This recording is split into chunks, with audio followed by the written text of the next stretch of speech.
Let it bang, bang. Hello बच्चों, welcome back to my channel. बच्चों, आज हम आपके लिए क्लास 12th के फिजिक्स के इम्पोर्टेंट टॉपिक को लाए हैं जो हमारे बोर्ड के परीक्षाओं में हर साल पूछे जाते हैं।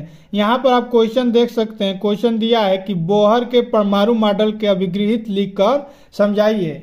तो ये जो बोहर के परमाणु मॉडल है उसी के अभिधारणाओं को हमको टोटल बताना है कि उन्होंने कौन कौन से परमाणु मॉडल अपने अभिधारणा में दिए थे।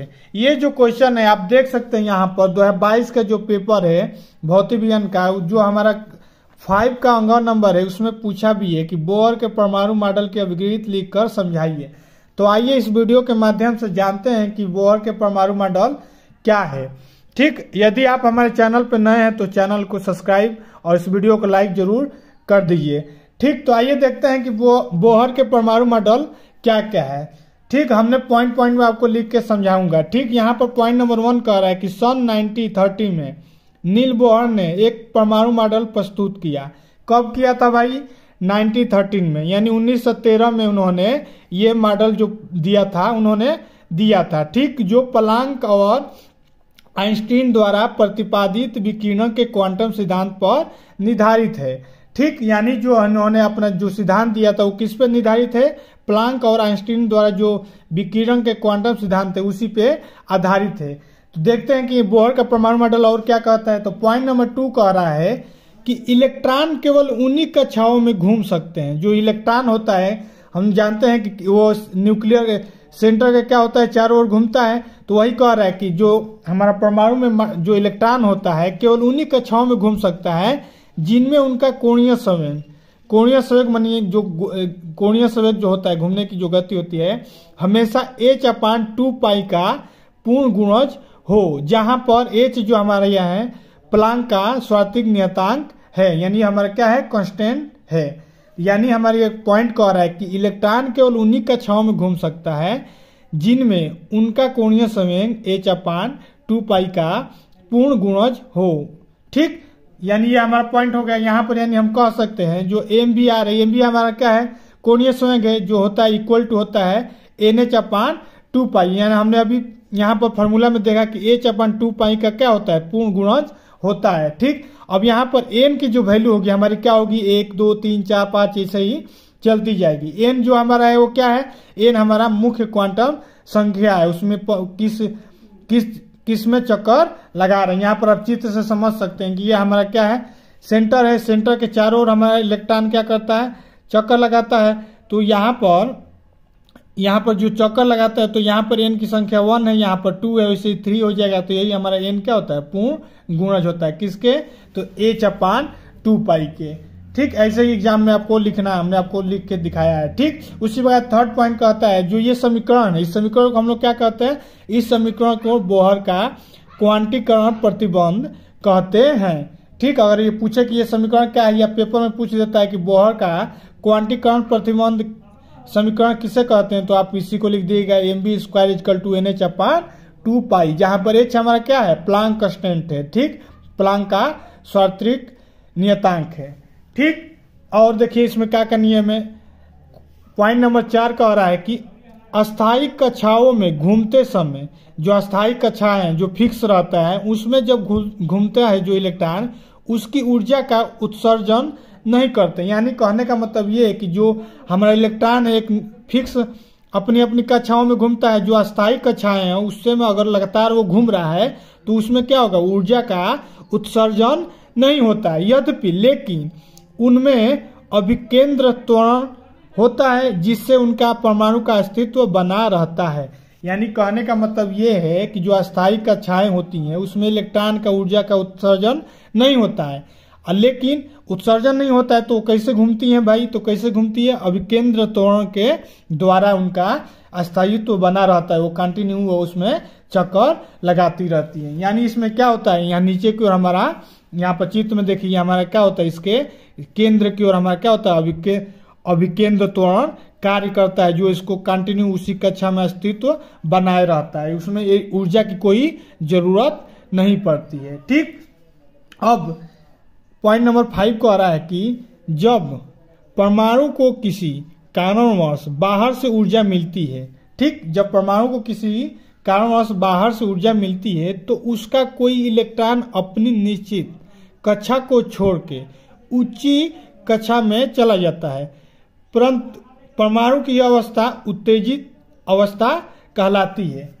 ठीक, तो ये पॉइंट हम लोग का ये कह रहा है कि जब हमारा इलेक्ट्रॉन है, यहाँ पर चित्र देखिए, जब यह क्या कर रहा है, चक्कर लगा रहा है, कभी बाहर से इसको एनर्जी मिलती है, तो ये जो इलेक्ट्रॉन है क्या होता है, छोड़ के ये अपनी जो ऑर्बिट है उसको छोड़ के इनादा दूसरे ऑर्बिट में चला जाता है, और फिर उस ऑर्बिट से क्या होता है, जब वापस आता है तो क्या होता है, जब वापस आने लगता है, यहाँ देखिए हम चित्र में क्या है, ऊपर गया फिर वहां से अपनी पुरानी वाला स्थायित्व ऑर्बिट में आ रहा है, तो ये क्या कर रहा है, एनर्जी को प्रदान कर रहा है। यहाँ पर एनर्जी क्या कर रहा है, इलेक्ट्रोमैग्नेटिक वेव के रूप में इसको छोड़ता है। ठीक, तो यही आप एक लाइन लिख दीजिएगा। फिर जो इलेक्ट्रॉन ऊंची कक्षा में केवल 10⁸ सेकेंड ठहर कर तुरंत नीचे वाले कक्षा में आ जाते हैं। ठीक, यानी कहने का मतलब है जो ऊपर वाला जो ऑर्बिट होता है उसमें हमारा जो इलेक्ट्रॉन है कितना सेकंड रहता है, 10⁸ सेकंड ही केवल हमारा रहता है।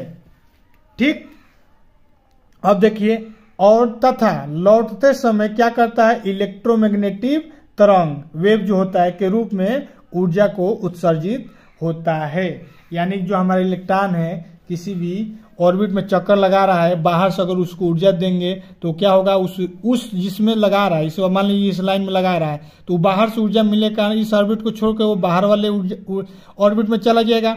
कितना सेकंड रहेगा, 10⁻⁻8 सेकेंड ही रहेगा, और उसके बाद क्या होगा, वो वापस अपनी जिस ऑर्बिट में था उस ऑर्बिट में आ जाता है, जिस कक्षा में रहता है उसी कक्षा में आ जाता है। अब आते वक्त क्या होता है, जब वो आएगा तो क्या करेगा, यहां से देखिए जब आएगा तो ये क्या करेगा, इलेक्ट्रोमैग्नेटिक वेव विद्युत चुंबकीय तरंगे क्या करता है, छोड़ता है ऊर्जा के रूप में, उसको ही हम लोग क्या कहते हैं, इलेक्ट्रोमैग्नेटिक वेव कहते हैं। तो यही हमारा क्या होता है, ऊर्जा को उत्सर्जित करता है। कब करता है भाई, जब बाहर से ऊर्जा मिलती है तब। ठीक, तो यहाँ पर देखिए एक समीकरण बनता है, समीकरण क्या कह रहा है कि यदि ऊंची कक्षा में इलेक्ट्रॉनों की ऊर्जा E2 है, ठीक उसी प्रकार नीचे वाले में जो इलेक्ट्रॉनों की ऊर्जा है E1 है, तथा उत्सर्जित तरंगों की आवृत्ति न्यू है, तब जो हमारा एक समीकरण बनता है, उसी समीकरण पे हमारा जो ऊर्जा होता है निकलता है। जो ऊर्जा होता है किस पे निकलता है भाई, H new equal to E2, E2 क्या है, जो बाहर वाली ऑर्बिट है उसकी ऊर्जा है, माइनस E1, E1 क्या है भाई, जो अंदर वाली ऑर्बिट है उसकी ऊर्जा है। दोनों को अगर घटा देंगे तो जितना ऊर्जा का अंतर आएगा वही अंतर क्या कहलाता है, वही हमारी ऊर्जा को, इलेक्ट्रॉन जब ऊपर वाली कक्षा से नीचे वाली ऑर्बिट में आता है तो उतना एनर्जी त्याग करता है। तो यहाँ से न्यू की अगर आवृत्ति की वैल्यू निकालना होगा तो H को उधर भेज देंगे, तो यहाँ पर न्यू इक्वल टू हो जाएगा E2 माइनस E1 बटा H। अब H हमारा क्या है, H यहाँ पर जो हमारा है प्लैंक कांस्टेंट है। ठीक, तो इस प्रकार से हमने बोहर ने अपना मॉडल सिद्धांत दिया था। तो इतना अगर आप बोर्ड के परीक्षाओं में लिख देते हैं तो आपको आसानी से 3 नंबर मिल जाएगा, फुल का फुल नंबर दे देगा। सबसे पहला पॉइंट याद रखना है कि H/2π के ऑर्बिट में घूमता है। दूसरा नंबर आपको याद करना है कि उनमें अभिकेंद्र त्वरण होता है, अभिकेंद्र त्वरण होने के कारण क्या होता है, उसका अस्तित्व बना रहता है, कंटिन्यू एक ही सर्किट में घूमता रहता है, उसमें ऊर्जा की जरूरत नहीं होती है। थर्ड पॉइंट हमको याद करना है कि जो ऊर्जा है कब मिलता है, जब कहीं से उसको ऊर्जा दी जाती है तो वो अपना ऑर्बिट छोड़ के दूसरे ऑर्बिट, बाहर वाले ऑर्बिट में चला जाता है और फिर आता है। आएगा तो क्या होगा भाई, कितना मिनट रुकेगा पहले ये देख लीजिए, 10⁸ सेकेंड रुकेगा, और जब आएगा तो हमारा इलेक्ट्रोमैग्नेटिक वेव छोड़ेगा ऊर्जा के रूप में। उस ऊर्जा को हम लोग कहीं भी यूज कर सकते हैं। ठीक, अब इसका फार्मूला कितना है कि ऊर्जा की तरह निकल रहा है, तो H new equal to E⁻² minus E⁻1। E2 क्या है, बाहर वाले ऑर्बिट की ऊर्जा है, E1 क्या है, जिसमें वो कंटिन्यू घूम रहा है उसकी ऊर्जा है। दोनों को घटा देंगे तो ऊर्जा का अंतर मालूम चल जाएगा, वही हमारा क्या होगा, यहाँ से न्यू, अगर फ्रीक्वेंसी न्यू हमारा क्या है, आवृत्ति है, यानी उसका कितना आवृत्ति होगा, तो new equal to E2 minus E1/H। इतना अगर आप पेपर में लिख देते हैं तो आपको फुल का फुल नंबर देगा।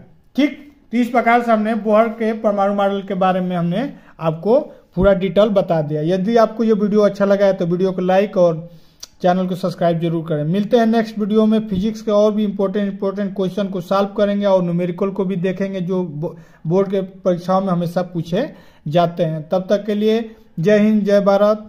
मिलते हैं let it bang, bang.